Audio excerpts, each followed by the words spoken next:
Gosh, I'm trying to hold it in right now. The support's been overwhelming. Tickets for Nashville this week are nearly sold out. We are calling this the Bryson effect. I mean, with how much support we have out here, and it's just the start, that's a testament to what Live Golf is and what the Crushers are doing, what our team's doing, and what we're trying to do for Nashville and places all across the globe. So super excited for the future of Live.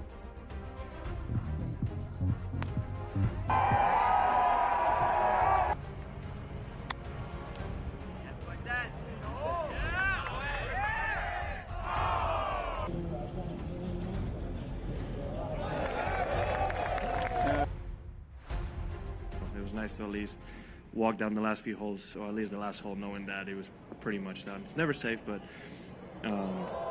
very proud of everybody, and of course Tiro. I mean, what a week to get his first win in a few years and win by 6 in an absolutely dominant performance the way he did.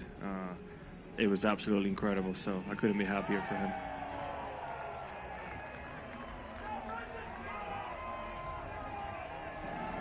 Certainly with not winning for 3.5 years, you kind of naturally question if you can do it again. So I'm just proud of myself to be able to get through that and play the way I did.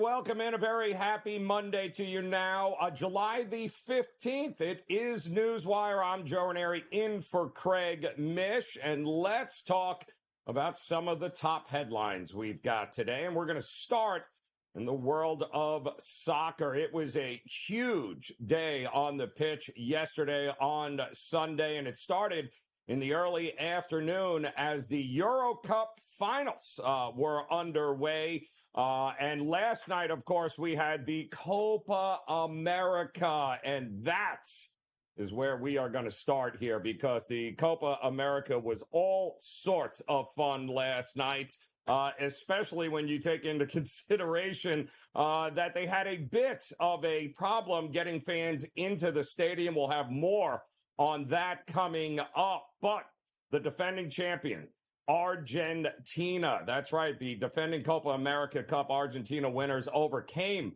the loss of Lionel Messi to win a record 16th Copa America title by beating Colombia 1-0. And it all came down to a late extra time goal from their substitute player, Lautaro Martinez, at Hard Rock Stadium on Sunday. And Martinez, who plays for Inter Milan, was the tournament's leading scorer. He ended up catching a pass in the 112th minute and was able to get it over the Colombia goalkeeper, Camilo Vargas, and that is all she wrote, they said. Messi appeared to suffer a non-contact injury while he was running and then fell straight to the ground right around the 64th minute. He did cover his face with his hands. They had a towel over him as he sat on the bench. He was very distraught that he wasn't able to be out there with his teammates. But, of course, it didn't matter anyway because they are once again champions. And that is what it was all about there. So congratulations to Argentina getting it done last night. And earlier in the day, in the European Championship. And look at this. Spain won the European Championship for a record-breaking 4th time, edging the clear, I would believe, in Germany, the clear favorite for most of the tournament, and that being England. And unfortunately, they were not able to get it done, England, but France and England were the favorites for most of this tournament, but nobody seemed to pay any attention to Spain, and yet they were the team that scored the most goals in this tournament. They won all 7 matches in the tournament, and they only needed extra time once. They were, without a doubt, the best team throughout this Euro Cup tournament. And they are, by the way, they're the only men's team to win all 7 games at the Euros. So we're talking about an extremely impressive team. And they showed resilience, of course, that being England, as once again they fell behind in this game, which is what they pretty much had been doing all throughout the tournament. And this is a team that has a lot of question marks surrounding it, including with their coach, Gareth Southgate. Will he or won't he return? There are people looking for blood that follow England and love this team. And there is no doubt when you continue to fall short of the goals and not being able to win a Euro Cup championship, but continue to make it somehow to the finals, that is a problem. Also a problem is Harry Kane, who was removed from the game in the championship game yesterday, which turns out to be maybe the best thing that England did, given the fact that their entire game plan changed when he was out. They were much quicker. They were much crisper. The rumor is, and the storyline around Harry Kane, of course, one of the greatest of all time for England, is the simple fact that at 31 years old, he's a little bit slower. He was a little bit out of shape, they said. It was just not the same old for Harry Kane. So where does that team go from there? Only time will tell. But congratulations to both Argentina and to Spain. They are your champions in the Copa America and the Euro Cup. We also yesterday had the finals in the 2024 Wimbledon men's side, and Carlos Alcaraz is your winner. He won his second consecutive title, 6-2, 6-2, 7-6 over the 24-time Grand Slam champion Novak Djokovic. This is his 4th major trophy here, folks, and he is absolutely the future of this sport. Don't forget, he also claimed the French Open title last month, and he is just the 6th man to win both in the Open era, the first since, you guessed it, Novak Djokovic back in 2021. Here is what the champion Alcaraz had to say after his win against one of the all-time greats. Well, honestly, it is a dream for me winning this trophy. I think an interview when I was 12 or 11 years old, I said that my dream is to win Wimbledon. So I'm repeating, my dream. I want to keep going, but obviously it's a great feeling to play in this court, in this beautiful court, to lift this amazing trophy. I'm gonna say, or I said it before, that for me this is the most beautiful tournament, the most beautiful court, and obviously the most beautiful trophy. Kid is absolutely unbelievable, and at 21.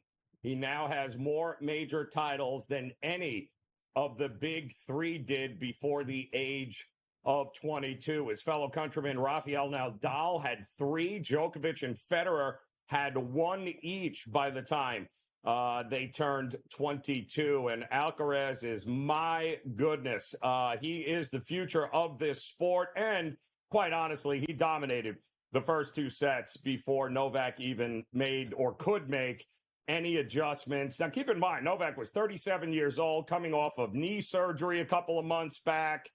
He was maybe 75% best. The fact that he even made it to the finals was kind of crazy. But your winner, Carlos Alcaraz, at 21 years old, kudos to him. The women's side was decided on Saturday. Number 31, Barbora Krejcikova prevailed 6-2, 2-6, 6-4. Over number 7, Jasmine Paolini, to earn her first Wimbledon title and her first title since the 2021 French Open. We did have a Major League Baseball draft last night, if you didn't see it there, as all the games ended right around 6:30, 7 o'clock, and the Guardians had the first selection, and they went with Oregon State second baseman, the new number 1 overall pick here this year. And this kid, he's from Australia, Hornsby, Australia. Bazana is his name. He's 21 years old.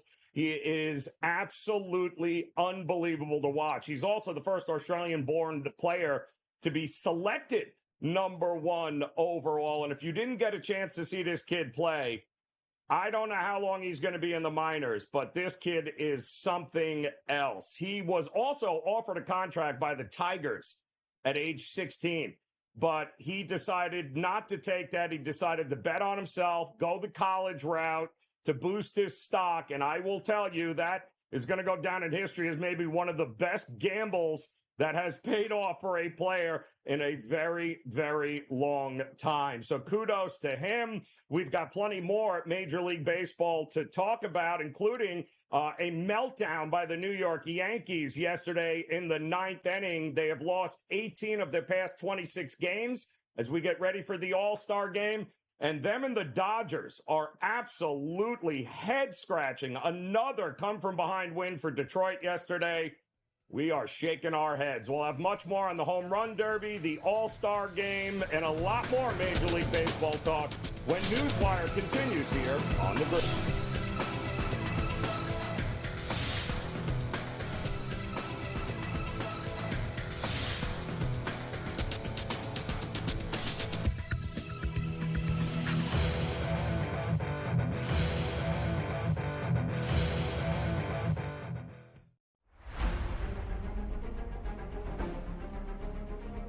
One of the many exciting things about joining LIV was being able to come here and play in front of a Spanish crowd, especially on a level of event and level of competition that I hadn't really yet enjoyed. Right, been able to play events in Spain. Here in the beautiful Valderrama, which some say is the European Augusta.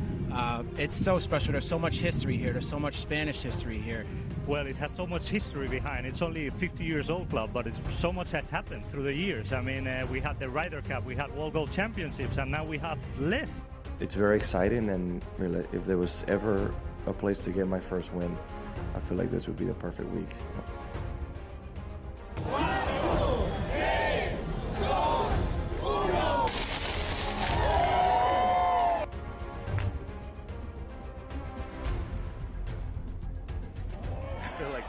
When it's this windy, this golf course is so difficult that it's equally stressful no matter when or where you're playing it. But it was fun. It's always fun to be back home and be with the home crowd. It's always a joy to have this many people supporting me all day. It's so much fun.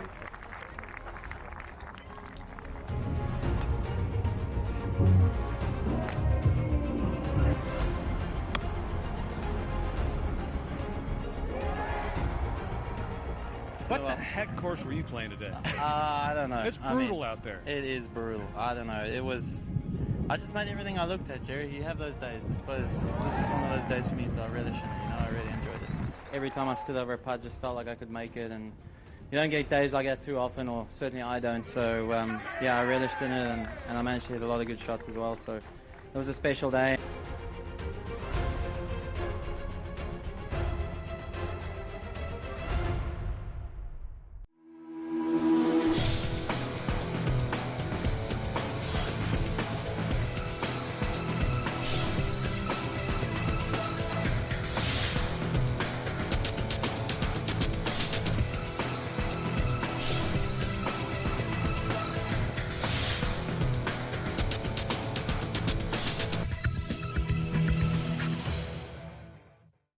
And welcome back in NewsWire here on the SportsGrid Network. Raineri in for Craig Mish on this Monday as we get ready for a little All-Star break in Major League Baseball. Of course, the Home Run Derby tonight, All-Star game tomorrow. Mix in a couple of days off and pretty much resume a full schedule coming up this Friday. And Matt Lutovsky here of the Sporting News knows this. We were just chatting, Matt, saying, you know, it's All-Star break for not just the players, but those that cover it, because this is our little time to kind of exhale and take stock of what we have seen in the halfway point at this time, even though they've played more than half the games. But what is your view when you look back on what we've gotten here in the first half of Major League Baseball? Start with the American League. Anything surprise you here, or anything disappoint you so far? Yeah, well, I think, there's been plenty of surprises. There kind of always are, but the Yankees are good. The Orioles are good. I think we knew that.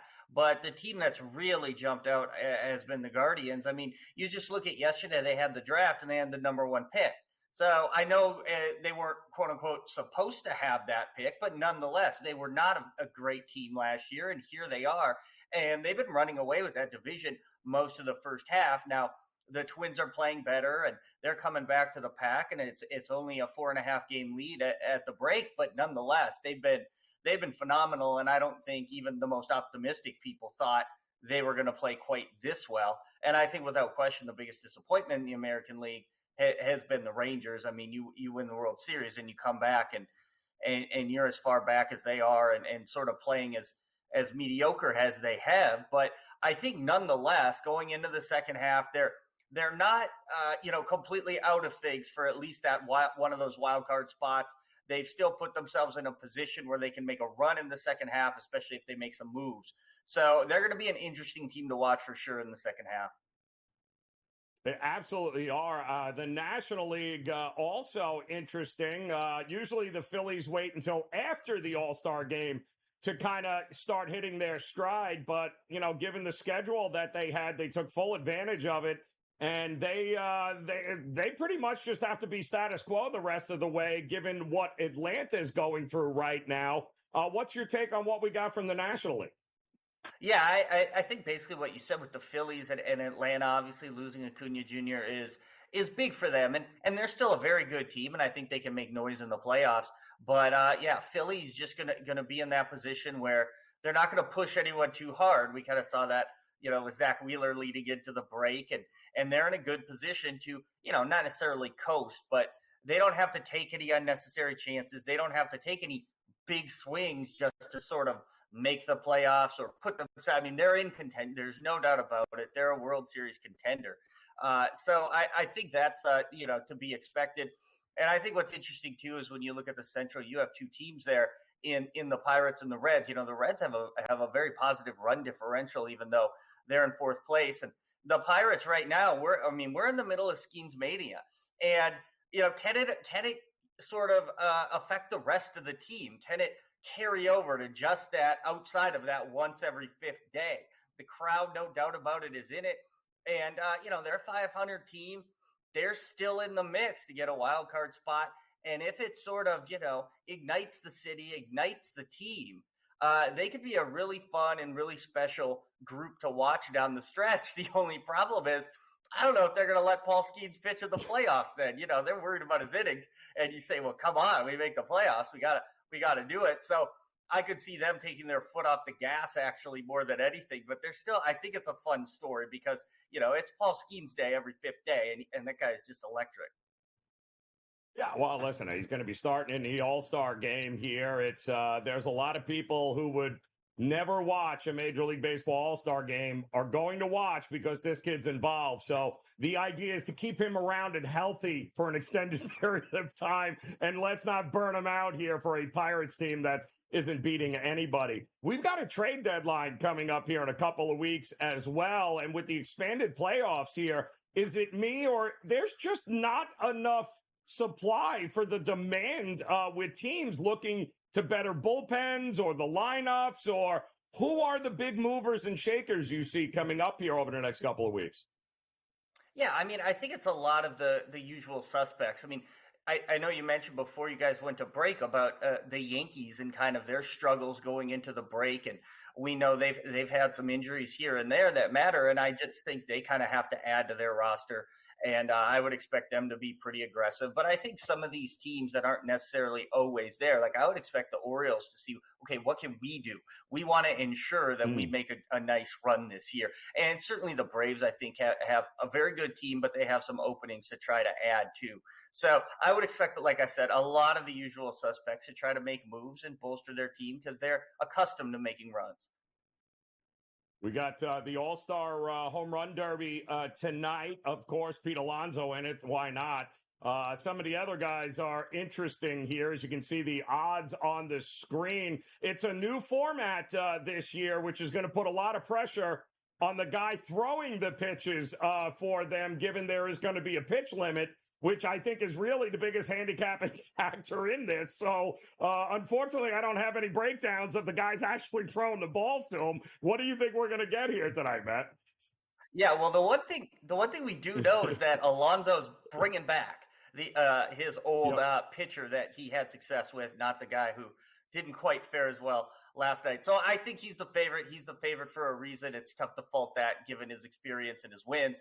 I always like, if there's a guy in the home park, a guy who can hit bombs, which we know Adolis Garcia can. So I imagine he's going to be very comfortable as well. Those would be my 1-2. But look, it's a home run derby. The guys are hitting BP. You go to any Major League Baseball game and guys who you would never expect are hitting bombs in batting practice because that's just what they do. It's kind of like an NBA pregame. Everyone's hitting threes, even centers who never shoot them. So anyone can win. I think it's going to be fun.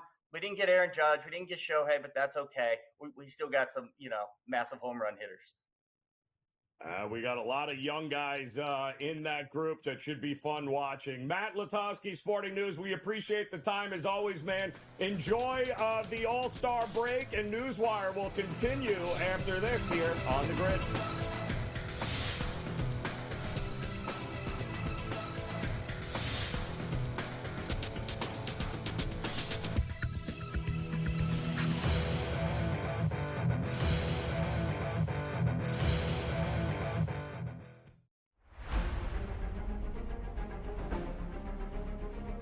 One of the many exciting things about joining Live was being able to come here and play in front of a Spanish crowd, especially on a level of event and level of competition that I hadn't really yet enjoyed. Right, I've been able to play events in Spain. We are in the beautiful Valderrama, which some say is the European Augusta. It's so special. There's so much history here. There's so much Spanish history here. Well, it has so much history behind. It's only a 50-year-old club, but so much has happened through the years. I mean, we had the Ryder Cup, we had World Gold Championships, and now we have Live. It's very exciting, and really, if there was ever a place to get my first win, I feel like this would be the perfect week.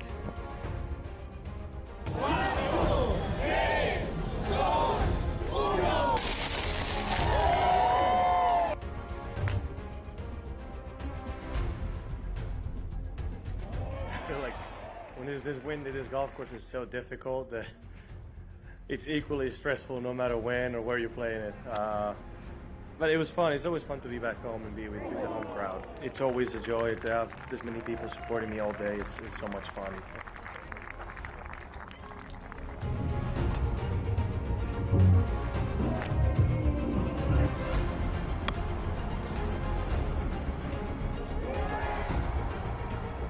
What the heck course were you playing today? I don't know. It's brutal out there. It is brutal. I don't know. I just made everything I looked at, Jerry. You have those days. I suppose this was one of those days for me, so I relish it. I really enjoyed it. Every time I stood over a putt, just felt like I could make it, and you don't get days like that too often, or certainly I don't. So, I relished in it, and I managed to hit a lot of good shots as well, so it was a special day.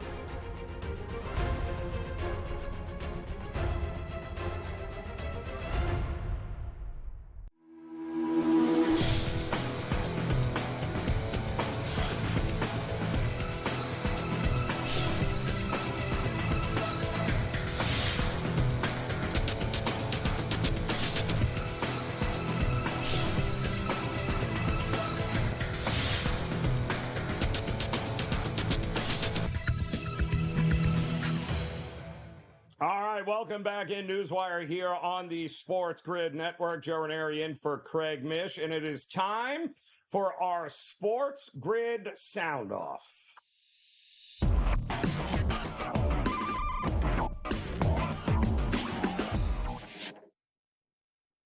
All right, let's take a look here at the Copa America final from 24 hours ago, which was delayed at Hard Rock Stadium. Why? Well, because the stadium was breached by ticketless fans before Argentina and Colombia were able to get the match underway. In fact, Hard Rock Stadium was placed under lockdown shortly before that 8 o'clock Eastern time start, and it was nothing, when I mean nothing but pure pandemonium happening at the stadium at the Hard Rock. Ticketless fans were climbing, as you could see there through the video, were climbing through vents, were hopping fences. It was a very, very dangerous situation as supporters pretty much bum rushed the gates at around 6 o'clock Eastern time yesterday. That was 2 hours before the game was scheduled to kick off, and then social media was just flooded with video of fans with tickets with prices as high as $2,500, $3,000 a ticket, and yet they got into the stadium. Those that got into the stadium went to their $2,000 seats, and people were sitting in them. And there was nothing that security could do. It was quite obvious. The stadium, which seats up to 75,000, had way more than 75,000, and more than half certainly did not have tickets in there. It was out of control. 7 people being treated during the incident being reported this morning. At least 10 people were arrested, and I am sure those numbers are going to grow a little bit higher. Yesterday, also, we told you Wimbledon, the men's side, the final there. Carlos Alcaraz, 21 years old, beat a living legend there, Novak Djokovic. But the big question on social media has been, is that it? Is the Novak Djokovic era over? Does he have anything left in a tank? And here's one take from Christian DeBach here on the future of one of the greatest to ever play the game. No need to overreact. Novak Djokovic isn't done winning Grand Slams. A shift in dominance is well underway. Carlos Alcaraz and Jannik Sinner are set to be at the top of men's tennis for years to come. As for Novak, he played at Wimbledon with a knee injury, and it's highly unlikely that he was 100% just a few weeks after surgery. That can't be forgotten. Players like Alcaraz and Sinner will continue to be difficult matchups for Djokovic due to their speed and their variety in shot making. But if Novak is 100%, despite being 37, I think he still has 18 to 24 months of elite, top-level tennis, keeping him in contention for Grand Slams. Back to you, Craig. All right, well, appreciate that there, Christian. And listen, the truly greats are great for a reason, right? And I don't think anybody can match up to what Novak Djokovic has done. The fact that he even participated and made it to the finals after going under the knife and having knee surgery at 37 years old is nothing short of amazing here. But it was quite evident. I gave him a 70-75% ability there. He certainly was hampered by his movement, by his conditioning because of it. So I get it. It was a rough go there for Novak, but I, too, don't think that's going to be the last we hear of him. Also, we had a pretty emotional day for Robert McIntyre on the PGA Tour as he takes down the Scottish Open Championship. And, you'll see it for yourself. Here's what he had to say afterwards. It's unbelievable. I mean, my reaction and when that ball dropped on 18 just said it all. I just almost lost my voice now, but it's the one I wanted and it's the one I got. It's just, I've watched it as a kid growing up and it meant a lot. It was really the only one that I could go and watch, and yeah, it's just, I can't believe it's happened, and just going to go and celebrate tonight. McIntyre became the second Scot in history and the first since Colin Montgomery in 1999 to win his home country's Open title. And next, the Open Championship this week. We'll have more on that coming up as NewsWire continues here on The Grid.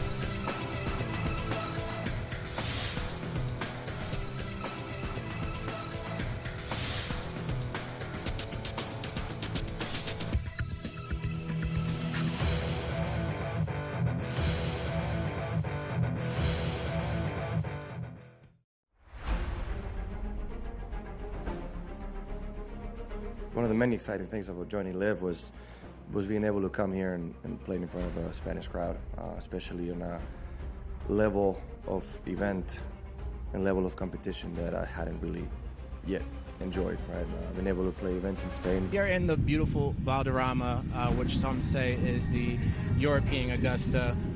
It's so special. There's so much history here. There's so much Spanish history here.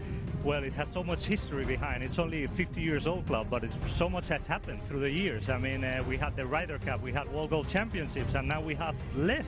It's very exciting, and really, if there was ever a place to get my first win, I feel like this would be the perfect week. I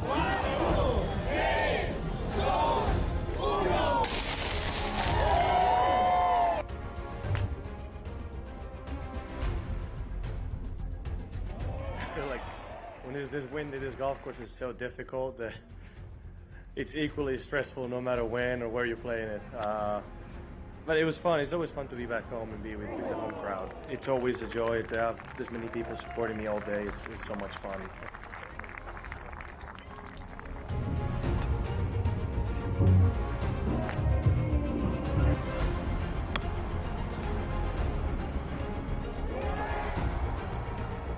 What the heck course were you playing today? I don't know. It's brutal out there. It is brutal. I don't know. I just made everything I looked at, Jerry. You have those days. I suppose this was one of those days for me, so I relished it. I really enjoyed it. Every time I stood over a putt, just felt like I could make it, and you don't get days like that too often, or certainly I don't. So I relished in it, and I managed to hit a lot of good shots as well. So it was a special day.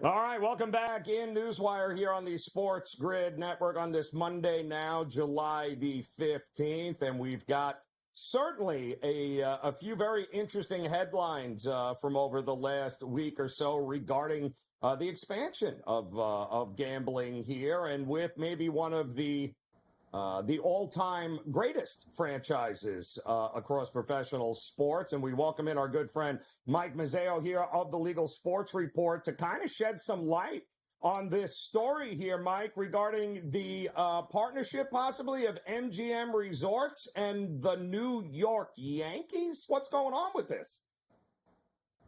Joe, thanks so much for having me here. So MGM Resorts and the Yankees have a partnership. It's centered around MGM Resorts' Empire City Casino property in Yonkers. As we know, that has long been considered one of the favorites to get one of the 3 downstate New York casino licenses.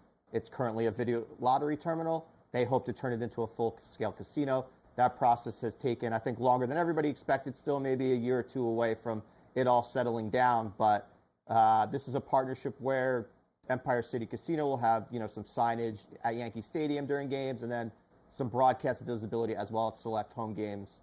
The Yankees broadcast on Yes Network. So again, they have grand ambitions, MGM, of trying to get into the New York market in a bigger way than they are now. Yankees are obviously one of the most iconic franchises, one of the most historic franchises in sports. So a partnership that probably makes sense for both sides. I think they're going to also offer some fan experiences from BetMGM Rewards members through Yankees games. I think somebody said throwing out the first pitch at one of the games, and potentially watching batting practice as well. So a partnership we've seen before. The Yankees have 3 sportsbook partnerships: FanDuel, DraftKings, Bet365.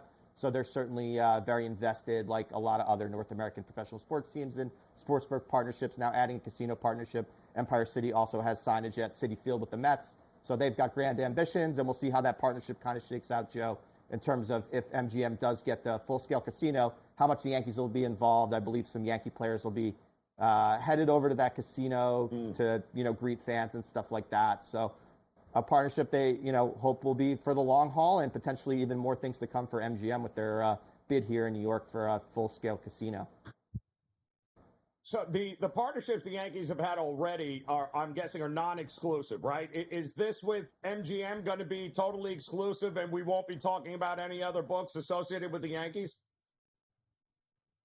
No, I mean the sportsbook ones, right? FanDuel, DraftKings, Bet365. Those are multi-year deals. They're still active, and so this will be a casino partnership activation. You see, when you go to a Yankees game, you see the FanDuel signage, you see DraftKings, you see Bet365, right. And then on the YES Network or broadcast, those books are mentioned. So I would assume that would be the same case here with MGM Empire City. Yeah, exclusive. I can't, not with the Yankees.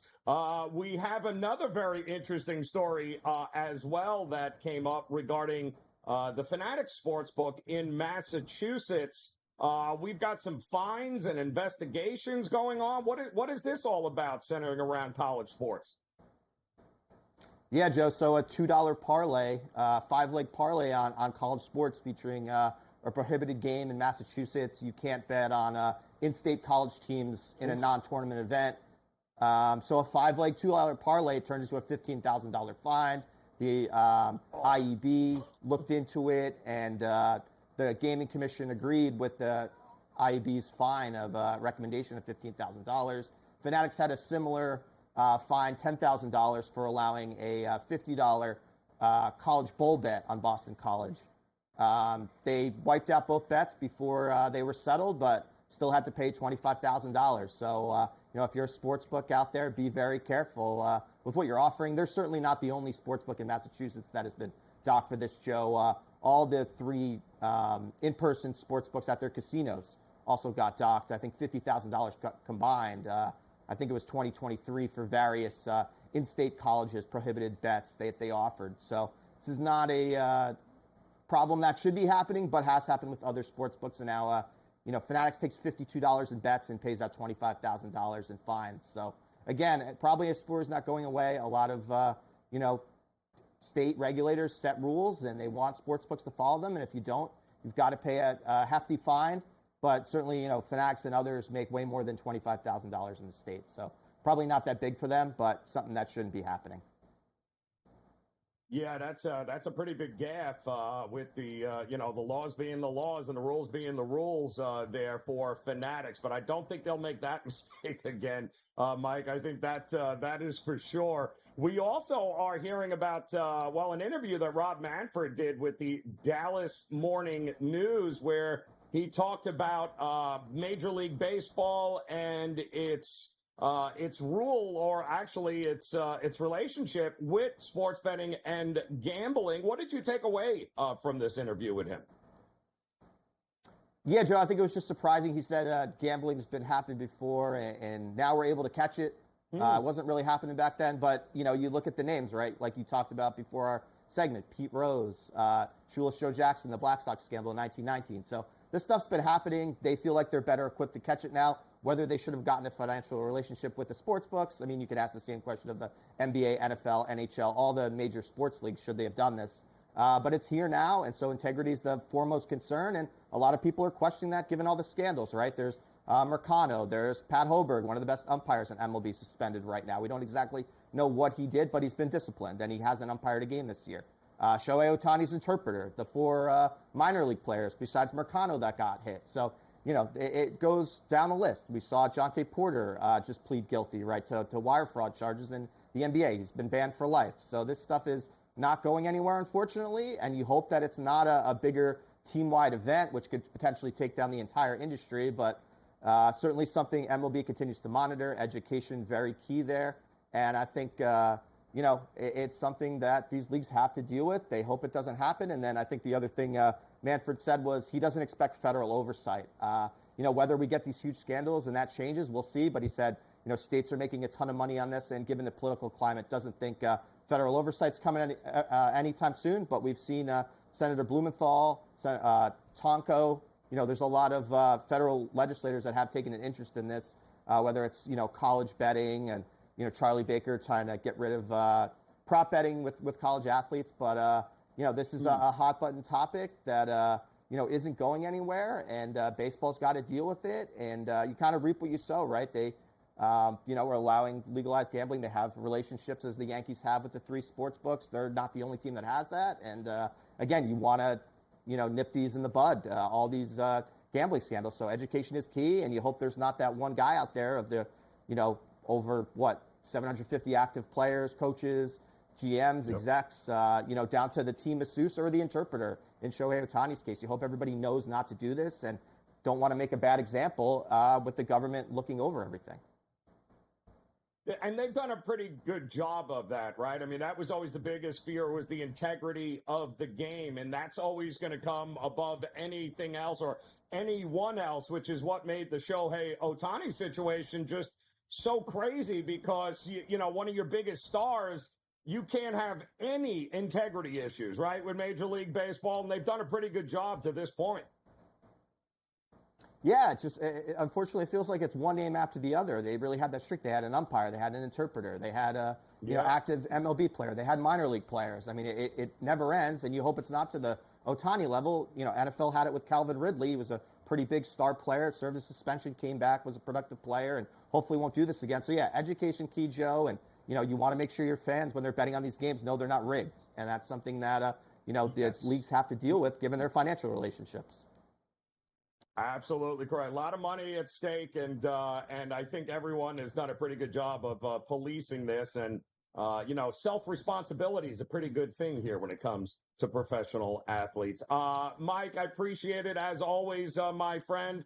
Enjoy the week here. Of course, we'll talk more with when it comes to everything to do with the Legal Sports Report here on NewsWire. And we'll talk a little PGA Tour golf coming up here when we get back.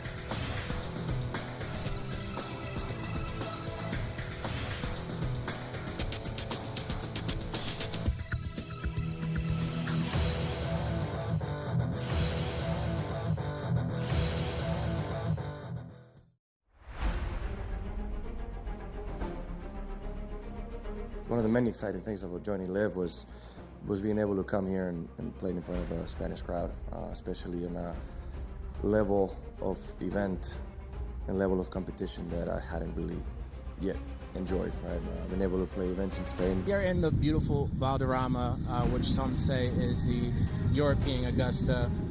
It's so special. There's so much history here. There's so much Spanish history here.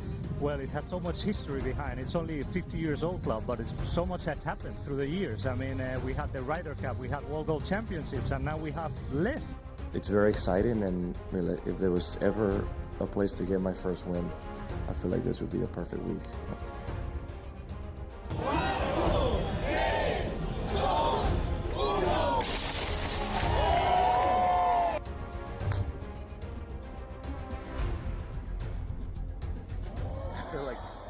This wind at this golf course is so difficult that it's equally stressful no matter when or where you're playing it.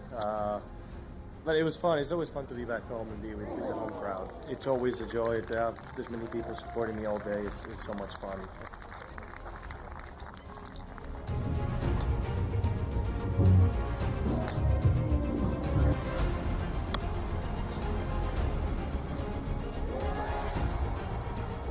What the heck course were you playing today? I don't know. It's brutal out there. It is brutal. I don't know. I just made everything I looked at, Jerry. You have those days. I suppose this was one of those days for me, so I really enjoyed it. Every time I stood over a putt, just felt like I could make it, and you don't get days like that too often, or certainly I don't. So I relished in it, and I managed to hit a lot of good shots as well. So it was a special day.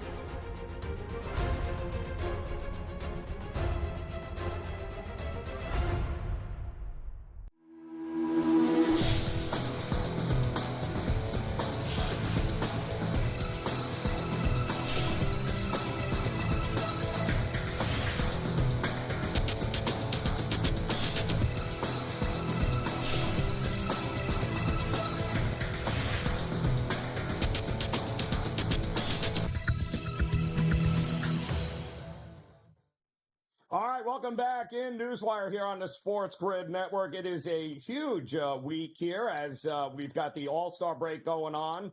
We got a home run derby tonight, All-Star game tomorrow, and then the second half of the Major League Baseball season will resume here towards the weekend. But we got something else pretty big happening this weekend, and it is the final major of the season here, the Open Championship. And nobody knows it better than Keith Stewart here joining us on the SportsGrid network. And Keith, before we dive into what we're going to see this week with the Open Championship, I got to get your thoughts on what we just watched yesterday at the Scottish Open. Robert McIntyre, maybe one of the best feel-good stories so far, and just unbelievable. Become only the second Scot, I think, to actually win the country's own Open Championship. But the way it happened was truly magnificent with the free drop that he got on the 16th hole down 2 strokes. What were you thinking when that happened? I don't know if I could say that on the network. And good morning on a Monday there, Joe. But when you say a feel-good story, right? A feel-good story was his dad on the bag when he won the RBC Canadian Open for his first ever PGA Tour win. And then this guy goes to Scotland. He has been very vocal about this, that he wants to win his national championship. He was robbed by Rory a year ago with an amazing birdie, which was, I guess, plaque deserving. I mean, we hand out plaques for trophies for everything. We might as well make plaques, right? So he gets it stolen last year. Now we come to this year, and I'm riding the kid. I'm riding Ludwig Aubert, right? And we are watching this thing play out. And as it looked like, it didn't look like it was Aubert's tournament to win. It looked like Adam Scott's turn to win. And, what a nice preview for the 152nd Open Championship coming. And then Robert McIntyre heads over into the weeds. And the next thing you know, he's standing on a sprinkler head, which I guess in some sense makes sense because that grass was so tall. I guess it's getting watered all the time. I don't know. Then this guy, not only does he get a free drop, but he starts taking practice swings in the hay, which I'm not sure that you are allowed to do anyway. I mean, don't quote me on it. I've only been a PGA professional that's won 5 awards for over 20 years, but I'm pretty sure when you go into the hay, you don't get to go in with a sickle, right? In order just to then suddenly find a drop, make eagle. Now, I don't want to take anything away from the fact that it is a rule. He was standing on the sprinkler head, and he did get relief, and he finished 3-3-3 to win his national championship. I think that's fantastic. Right. But for everyone else that's watching this, that always tunes into golf for a fantastic finish like that, when there's something a little finicky, it always seems to add to the conversation come Monday. And I tell you, it doesn't sit well with me. But if you're Carver, who had Bobby Mack at 50-1, I know that he and I are going to argue about this on Wednesday, and I'll be hearing about it all week as well as you two. Yep. It was as soon as he made that, he got the drop and then he makes the eagle. I'm like, it's no point watching. It's over. I don't care what happens from here. The golf cards are over his shoulder here at this point, and kudos to him for getting it done. But you mentioned Aberg, the collapse there. There were some guys that weren't great in this tournament that are heading into the Open Championship. But when you look at the odds board, it starts at the top with who. Scotty Scheffler, who took this tournament off. Good thing, bad thing, do you think, for him? And is he bettable at this price? Well, he's proven that he's bettable at pretty much any price because, he's won 6 of his last 8 tournaments. He didn't show up there at Pinehurst, which does give us all a little bit of pause. But at the end of the day, I don't throw much stock at all into last week. Last week, everyone was asking, should Scotty be here or whatever? And I was just happy he wasn't because then it makes the betting market so much more fun. When he's there at the top of the board, he's difficult to fade, especially what's going to be a ball striking test this week. If we got to get into the Open Championship now, we got to start talking about the weather. And we are going to have a proper mess on our hands come the end of this week. Now, the wind isn't going to be anything crazy, Joe, but it's the type of rain where you and I love to watch golf from the bar and not play in it. Let me tell you, because it's going to rain all 4 days, Thursday through Sunday, and it's going to be that nuisance style rain, just persistent rain all day long. I don't think that at this point we know that there's going to be a wave advantage for AM, PM, or PM, AM, but when it comes down to it, Scheffler's going to have to go out with the rest of these guys, and he's going to have to battle the elements. And since he's the best ball striker in the world, I think you could pretty much put him at any price right around there at 4, 5, 6 to. I mean, we could get 6-1, it'd be great, but right around 5-1 where he sits now. I mean, I think it's fair. I also think that Rory did enough last week in his little recovery from what happened there from his putting at Pinehurst to show us that Troon could be a real opportunity for him to get off that 10-year slide in the major championships. He's sitting at 8-1, and as a favorite, and I don't say this very often, Joe, I am not a huge Rory fan when it comes to big tournaments, but he looks pretty good. His T4 there at Scotland, it looked like he had plenty in the tank to go, and that he was just rounding himself into shape for what's going to be a true test this week for the Open Championship out there on the west coast of Scotland. The guy that I'm going to be real interested is Bryson, right? His worst finish in any of the three majors this year has been 6th at the Masters. Is he a top 10 play here? What do we do with him in this one? I'm not quite sure if you could get top 10 odds that are going to be worth it for you. Top 5, certainly. I mean, he's one of only 2 guys that can finish all 4 majors in the top 10 this year, Xander being the other one. So Bryson's definitely a play. Here's what troubles me about him. When you go over there, you have actually got to put the ball on the planet somewhere, right? He's got the ocean. He's got the Firth of Clyde to the right of him going out, and on coming in, I mean, there's gorse bushes everywhere. So this is not wiregrass over there. They have had a very mild spring over there, and it's been very wet. Everyone's talking about the rough. All the caddies I've spoken to, other media members that are over there, they said, Keith, it is thick over here. You're going to have to hit the fairway. Now, Bryson can game plan, and he can club down off the tee, so he can definitely find the fairway. And one of my other keys is definitely lag putting, of which he is one of the best in the field, best in the world at. So I do like Bryson to be competitive for sure. There's no doubt about that. But as far as winning, he's going to have to find that fairway as well as everyone else. To me, if it ain't broke, I think he's the best live golfer at the end of the tournament. Maybe worth a sprinkle here, because I don't know anybody else on that tour playing as good as he is. But of course, Keith will be here all week on the SportsGrid Network. Plenty more coming up on the Open Championship. We appreciate you, Keith. Enjoy the week, man. Our NewsWire will close out next here on the grid.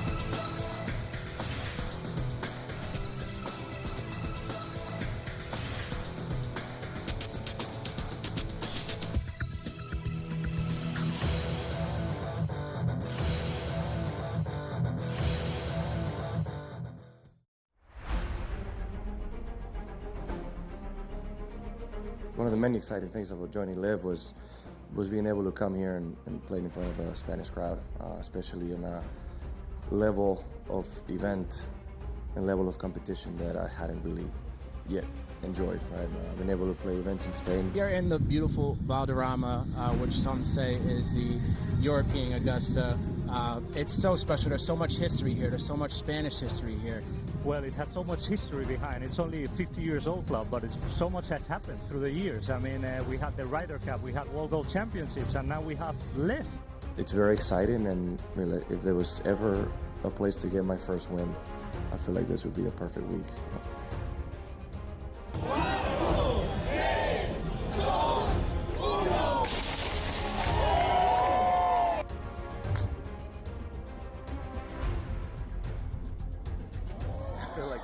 When this wind in this golf course is so difficult that it's equally stressful no matter when or where you're playing it.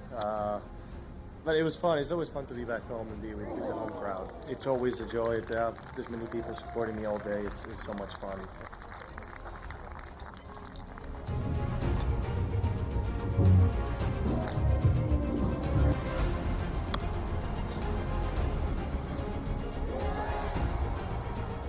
What the heck course were you playing today? I don't know. It's brutal out there. It is brutal. I don't know. I just made everything I looked at, Jerry. You have those days. I suppose this is one of those days for me, so I really shouldn't. I really enjoyed it. Every time I stood over a putt, just felt like I could make it, and you don't get days like that too often, or certainly I don't. So I relished in it, and I managed to hit a lot of good shots as well. So it was a special day.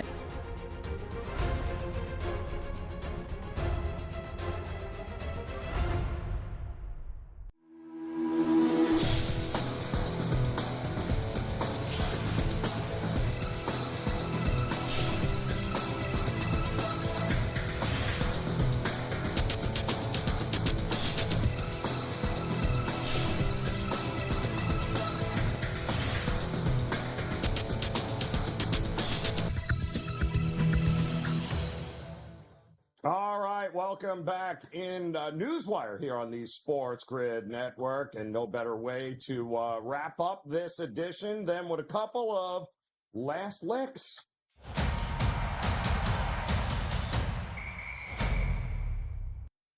All right, we got a couple of last licks here for you. We're going to start with Rafael Devers apparently not liking seats very much here, in case you guys didn't see. Look at what he did to this seat at Fenway. My goodness. Devers is a absolute machine, and does anybody hit the ball harder than Rafael Devers? Because he's breaking chairs there. Now, that means one of two things. He's either Hercules, or the fact is that maybe they need to upgrade the chairs a little bit at Fenway. But that home run ball was absolutely crushed. And as you can see, the chair has seen better days on that one here. We also have new news here today when it comes to EA Sports. You got to love it. The college football edition is on its way, coming out, and we've got the top 10 players. We've got that you can see here, of course, up at the top. Will Johnson, Will Campbell, Ollie Gordon. Hopefully he's learned his lesson from making headlines in the offseason. James Pierce Jr., Caleb Downs, Travis Hunter. Yes, I will say this, that college football, the 2025 edition is out. I love these. I love these editions here with EA Sports, but that just means here we are sitting on July the 15th. That just means we are about a month away from being college football, NFL, full-time. So I can't believe that that's the point where we're at, but that's exactly the point that we are at here on the calendar. So go get it here. That should be a fun one. And finally, our last lick here has to do with Team USA tipping off, and they will be in action, in fact, tonight in Abu Dhabi. They'll be taking center stage on a showcase matchup against Australia. That is going to be 8 p.m. or 12 p.m. rather, Eastern time here, 8 p.m. That's going to be Greenwich time. But we've got a little afternoon USA basketball, if that will float your boat here. Should be a fun one. I was very impressed actually watching them in that first exhibition against Canada. And I was impressed because even though Ant told everyone that he is the first option on this team, bar none, and given the amount of people and the names on this Team USA, you had to worry about, oh boy, is this kid at 22 years old? Is he think he's a better option than, I don't know, LeBron or Steph Curry or Embiid or Tatum, and go down the list here. But the reality was a lot of guys in double figures in that game against Canada. I thought the passing was great. I thought he came off that bench and gave us a fantastic boost. If the egos stay in check, then this should be a very easy gold medal for Team USA coming up in Paris in the Olympics. If we start getting some crying and guys not happy, oh boy, this thing could go off the rails in a hurry. And I've always said it, and I'll say it again. As far as I am concerned, you are going to have the worst enemy of Team USA in this Olympics is going to be Team USA. If they can avoid that kind of egotistical maniac kind of stuff, I think this team is going to just run through everybody this year. And I think the gold will be coming home here in the basketball part of this Olympics. We've got plenty coming up still here on the SportsGrid Network today, starting in just a couple hours, 3 o'clock Eastern time. Get ready for Pharrell, Coast to Coast. He has no doubt